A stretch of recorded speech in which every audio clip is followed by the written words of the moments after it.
Hi, everybody. Welcome back to another edition of VC TV. I'm your host, Kyle Ellicott. Today, October 28th, we've got a fun episode for you as we're going to be talking about preparing your business for exit. Now, on both sides of the table, as investors and entrepreneurs, this is always a top of mind and something we need to know more about. As investors, you are constantly making investments into companies at all different stages. However, at some point, there will be the opportunity for exit, whether that's mergers and acquisitions, whether that's a public offering of some shape and form, or something else. What do you do? How do you help? How can you be of assistance? On the other side, as entrepreneurs, how do you ready yourself from the beginning to build a sustainable business that could get acquired? And what do you do at the time the acquisition comes to? Well, guess what? That's what we're going to be talking about here on VC TV. We're joined by some outstanding members of the VC TV family who are going to share their thoughts, insights, and experiences as we might hear of a new situation that just happened recently, perfectly aligned with this topic today, to make sure that you are all educated on all sides of the table. But before we get started with their introductions, big thank you to the Latoka team, to Hasmik and Maria for making today's episode possible as well. I'm your host, Kyle Ellicott. Let's kick it off with introductions. Nicole, kick us off first. Intro for those who may not know you. All right. Hello. Good morning from the Silicon Valley. I am Nicole DeMeo, and I wear a couple different hats, figuratively and literally. I am here on the show today to talk about my hat that I wear for my firm, Outfront Solutions. It is a marketing strategy, branding, and business development firm, and we help companies that are looking to exit or grow, build valuation. So this is right in my wheelhouse, and I love speaking on this topic. The other hat that I wear is in venture capital. I am a fund advisor and an LP to a fund called How Women Invest, and we are actively investing in female-founded and female-led companies. I'm also a venture partner in two other firms, Seed Milestone Fund and Andra Capital, and I'm looking forward to our discussion today. Awesome. Wonderful. Thank you very much, Nicole. Vandana, to you, short introduction for everybody who may not know you. First of all, thank you for having me here and the entire team of Latoka and VCTV. I was in Singapore and Jakarta for 15 years in investment banking, where I had my own family office fund. This is my 7th year back in India. I did investments, then I went back to advisory. Currently, I'm connected with 300 investors globally. We pick up global deals. We are sector agnostic. Typically, we do a $1 million to $50 million. I've given 160 talks all over the world. I've been given 2 awards. One is I'm the top 10 women leaders in wealth management 2021. My brand Convanto comes under the top 10 women entrepreneur brands. We are one of the finest boutique investment banks led by a female founder in India. Apart from this, I'm also an advisor with Loyal VC, the Canadian based VC fund with 165 investments in 35 countries. Wonderful. And last but not least, Keith, a little intro and background, please. Hey, everybody. Keith Gallardo, CEO of Upper Stage Capital. After spending 20 years in venture capital, I have launched a new private equity buyout shop. So perfect for talking about today's topic. I've also recently had a number of exits out of my portfolio just in the last couple of months. It's been very active. So I'm happy to talk about this from the sell side, but also it was announced this week that Upper Stage acquired a company called Talius. So this is my first buyout deal, and going through things from the other side of the fence has given me some very interesting insights and learning, and I'm happy to help pass along whatever wisdom I can to the audience today. Absolutely wonderful, Keith. Let's jump right in with this big news. I mean, you went through the acquisition process recently. So sitting on the investor side, you probably saw a few things that you want others to be aware of, or lessons learned? And then also from the acquisition side, being involved with the company, you may have had help to ready that business or others as well. Kind of give us an overview of what just happened and kind of the lessons learned during that process of acquisition. Sure. Yeah, I'm happy to. Well, we were looking for a particular profile of company. We've identified a very interesting funding gap in between venture capital and mainstream PE in the companies of, say, $2 to $8 million of EBITDA, where there are very few institutional investors. It's mostly the realm of high net worth individuals looking for dividend cash cows. We're looking to apply a different approach there. So we're specifically looking for these type of companies. One thing a lot of these companies have in common is succession problems. There is no one to take over from the baby boomer founders or managers as they're looking to transition into their next phase of life. And so there are a lot of these people are looking to sell their businesses. So they're very welcoming when we approach them and say, this is our interest, this is what we're looking for. With the case of Talius, we found something that seemed a perfect fit right away. And we began a diligence process from the initial conversations maybe 5 months ago through to closing the transaction 2 weeks ago, or 10 days ago, we just closed the transaction. There's a fair amount of work that has to be done. There's a lot of diligence, and there can be frustration on both sides as the sellers think that they are providing everything that anybody could ever want, and the buyers are like are asking for things that we think is a natural thing to provide. But in our case, right, both sides. Yes, we have people on our side who have been through this, but we've never bought a company like this before. And on the seller side, they had never sold a company before. And indeed, that's going to be the case for most people until you get into the serial entrepreneurs who repeatedly build and sell businesses.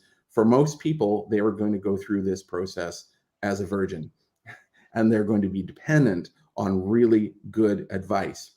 The one really great resource I can recommend to anybody as you prepare your business for exit is a book by Ezra Roizen called Magic Box Paradigm, a framework for startup acquisitions. This is a wonderful book. It's a very short read, very large text. You could read this on a flight if you dare to go on airplanes anymore.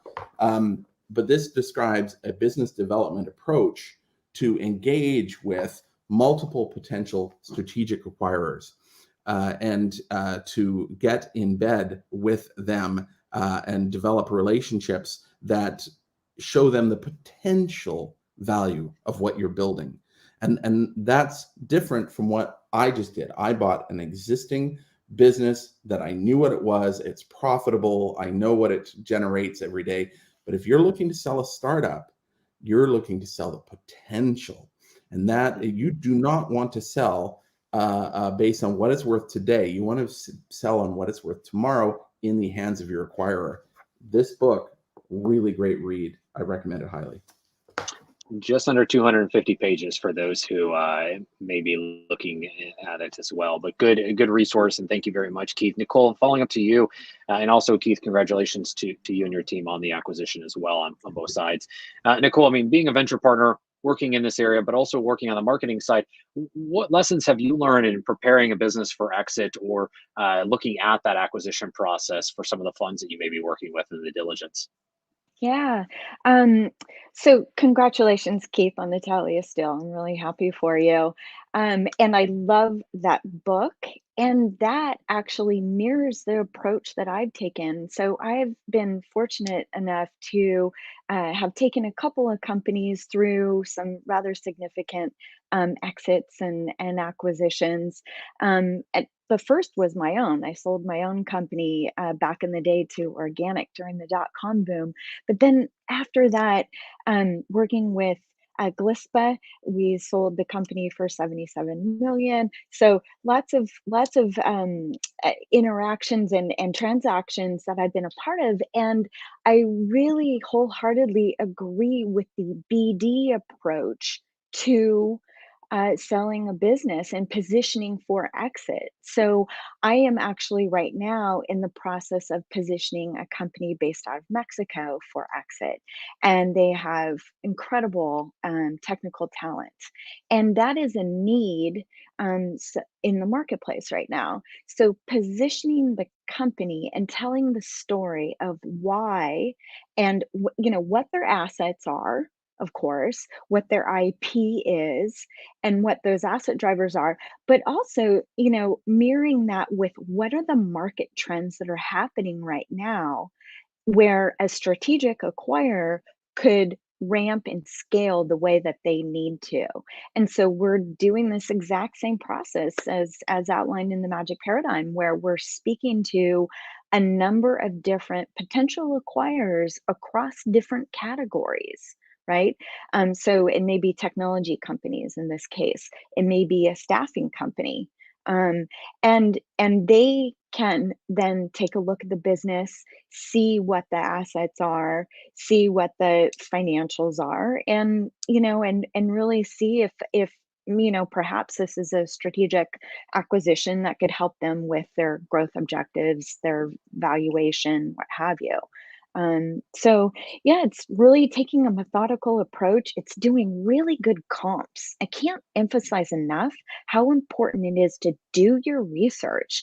And comps are out there in the world. I mean, of course, for the public companies, but for the private companies, you do have, I'll just say it, kind of expensive tools like PitchBook, but the PitchBook folks are always ready to work with you to help with seeking that data. But it's really, really important that you have and understand comps, and who's out there, who is taking an active role in acquiring companies. Now you know that Upstage looks at clean tech. If you have a clean tech company, you should be looking at Upstage, right? So find those targets. They're out there. You can do the research online to a very large extent to seek out who those strategic acquirers might be and get your deck ready to go and take it from there. And it's also a process, I think, is what we're getting at. And Vandana, I want to get your thoughts here in just a moment as well. But this is not something that just happens overnight, as it may seem in a press release, or it may seem in an article that's been put out of the details of the transaction. Some of these acquisitions take months of negotiation and then months to close as well. We just saw FTX and LedgerX finalize their acquisition that was announced at the beginning of 2021. Come full circle, we're now in October, end of October at that. That's almost 10 full months that this acquisition took after publicly being announced. All of the inner workings, the integrations of these teams, the legal aspect, going back to what Nicole was mentioning around setting the comparable or the comps, making the terms, getting the legal documentation all aligned. There's much more to this process than those may think. And also, it is easier than anyone will believe or think to lose that acquisition or to not exit. By being overconfident and not knowing the data and the comps, by underestimating, by all different types of options. So be ready to spend the time, but also continue to build your business at the same time, and don't shy away from your customers as well. Vandana, any thoughts otherwise to add in terms of what you've gone through and what you've learned as an investor preparing businesses for exit? Yeah, I mean, a very good option of exiting a business is to merge or get acquired by another company. And mergers of companies with complementary capabilities bring economies of scale to the newly formed business. So I would suggest to look for a capitalized acquirer who can close deals fast on a professional terms. In an acquisition, the entrepreneur's equity will be taken over by the acquirer, thereby providing him with an exit. And also, one should be wary of running your company with the aim of being acquired by one specific company. If your planned acquirer is not interested, you are risk building a product so specialized that no other business will buy you either. So I think there are certain steps when we prepare a business for exit.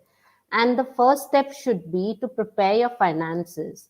The first step to develop the exit plan is to prepare accurate account of your finances, both personally and professionally. So I feel, we should also, give some tips to these entrepreneurs as to what they need to do to prepare the business for exit. And of course, I have seen various exits myself also. And there are different kinds of exits that happen. And I'm very glad that Upstage has done this great work and also suggested the wonderful book, which I would be recommending and reading also.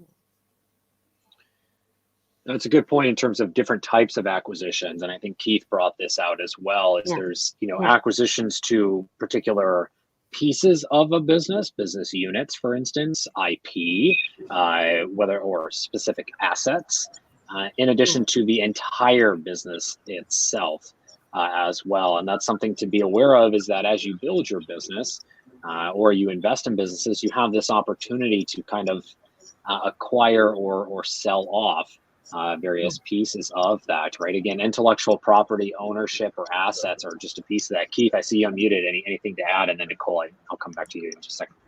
No, I think it can be a useful strategy to, as you increase your focus on your best market opportunity, and you find that there are other markets that you had, maybe your initial products, your minimum viable products, perhaps was addressing a small niche market, or a market that for whatever reason you've determined is not the best market for you to focus on. It can be a really good idea to divest of that particular product, or perhaps the IP and other technology that underlies it, if that is valuable to a strategic partner out there, and will free you up to focus on your primary core business, and provide capital for the expansion of that primary core business. I think it can be a really good thing. I did a lot of work. I've been doing clean tech for more than 2 decades, and so I did a lot of work in nano, and I saw a lot of nano companies that were basically funded science experiments, labs that were kicking out really fascinating things that at first nobody was sure how to apply. And I saw companies like Nanosys generate product after product and move on, but license or outright sell those products to strategic partners for use in, for example, OLED displays, etc.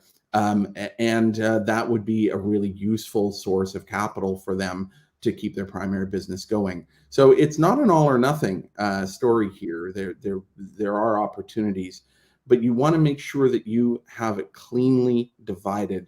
You don't want to poison the IP in your core technology offerings by giving up rights that compromise what you're trying to do at the core there. So make sure, if you're going to sell off part of your business, that it is clearly delineated from the thing that is most valuable for you to keep. It's a very, very good point, Nicole. Yeah, case in point. So I was fortunate enough to be part of the team that sold Next back to Apple. So we brought Steve Jobs back to Apple. And if you recall the deal, we were acquired, Next was acquired for our operating system. We were clipping along, doing really well, selling, web server technologies and all these different technologies, and the business was growing at an exponential rate. But ultimately, Apple needed a new operating system and they acquired us next for that operating system. So I think there's a lot to, you know, telling the story around the different assets of the business or the different business units, because those may be attractive to different acquirers for different reasons. And so, what I recommend is that you tell a full story. So, in the case of my client in Mexico, they not only have technical talent, but they have a core expertise in conversational AI and creating chatbots as well. And so we're telling a full story around the 20,000 people that they have in technical talent. We're telling a full story around the conversational AI and chatbot capabilities, because an acquirer may be interested even more so in one of those assets that really is the root of what would be strategic for them. So just my point is, build the full story around these different business units, but also keep it focused. To Keith's point, stay focused as well. Absolutely, and couldn't agree more on all points said today. Want to come around for closing thoughts and advice that you have for entrepreneurs going through this. Any last pieces of advice that you would give them as investors, having gone through this again on both sides? And then where can you be found online? Vandana, let's start with you. Piece of advice for those entrepreneurs, and then where you can be found for those looking to reach out and connect. Yeah, so I think there are some challenges that the business will face when they are preparing for an exit. And I feel that forming an exit planning team is really, really essential. It can be challenging to come up with a well thought out exit strategy. Forming an exit planning team that is experienced with structuring deals, particularly deals that involve exit strategies for business owners that will provide to be mutually beneficial for all parties involved. And the exit plan should include increasing the overall net worth of the business among other factors. And, we are happy to look at deals that require, such services.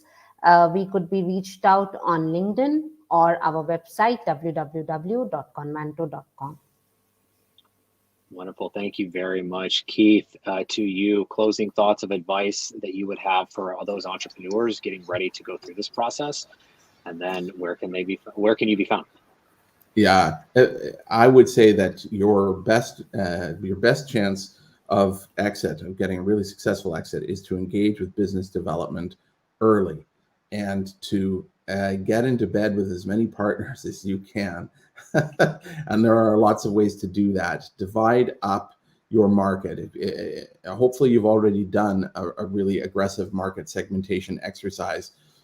Give somebody the exclusive for making widgets in Wichita, and give someone else the exclusive for making next gen widgets in Japan, and give someone else an exclusive for the application of widgets into janitorial supplies, right? Like, just come up with all these segments, divide it by geography, divide it by application, divide it by time, give people a 1 year, 2 year limited exclusive, but get into bed with all these people, make them feel special, really engage, provide them with value. So long as it's not distracting, it has to still be in the service of selling widgets here. And those people will develop trust, and they will get to know your team and the value of your technology. And they will start to think about what could they do with it if only they could take these widgets out beyond Wichita. So get in bed with lots of partners. As for where you can find me, upperstage.capital is the website. Follow me on LinkedIn. It's my most active social media. And there'll be lots more announcements coming up here since the Talius acquisition. We're moving forward on a couple of other acquisitions, and we're raising a large fund to do 15 or 16 of these over the next few years. So very excited to tell you more as things unfold on future VCTVs. Wonderful. Thank you very much, Keith. Nicole, close us out. Closing thoughts, and where can you be found? All right. Well, I want to amplify what my colleagues Keith and Vandana have said. You know, it's handling an exit. It's like investor relations and business development sort of combined and on steroids, right? It's super important that you are deeply knowledgeable about what's going on in the marketplace. It's easy to find out who's acquiring businesses and in your market. So do that research, run the comps, have an understanding of, the businesses being acquired, the valuations that they're being acquired at. Just really know that so that you are positioning your business successfully. And that is just a really fun process to go through. And as Keith mentioned, do the dance, get into conversation with a number of different folks and keep them updated with your progress along the way. It's a combined investor relations BD approach, and I found it to work. I've had multiple companies that we've helped bring to exit. So with this exact approach. So love to carry on the conversation. The best way to reach me is via my firm Outfront Solutions. It's outfront.solutions or on LinkedIn. And you can also reach me there. And yeah, good luck in your journey. Wonderful. Thank you very much, Vandana, Nicole, and Keith as well on today's insights around preparing your business for exit. And congratulations, Keith, on your recent acquisition and exit, but also Nicole, early congratulations on the one you're preparing as well, hoping for the best in that effort. With that being said, a big thank you to everyone for tuning in. If you haven't done so already, like, share, and subscribe on today's episode. Please do reach out to all of the speakers, myself included. We'd all love to hear from you. Add context, where you heard us, where you met us, and what you would like to continue the conversation about. I'm your host, Kyle Ellicott. A big thank you to the Token team, Hasmik and Maria, for making today's episode possible. With that being said, everyone have a wonderful day, and until tomorrow, talk soon. Take care, everybody.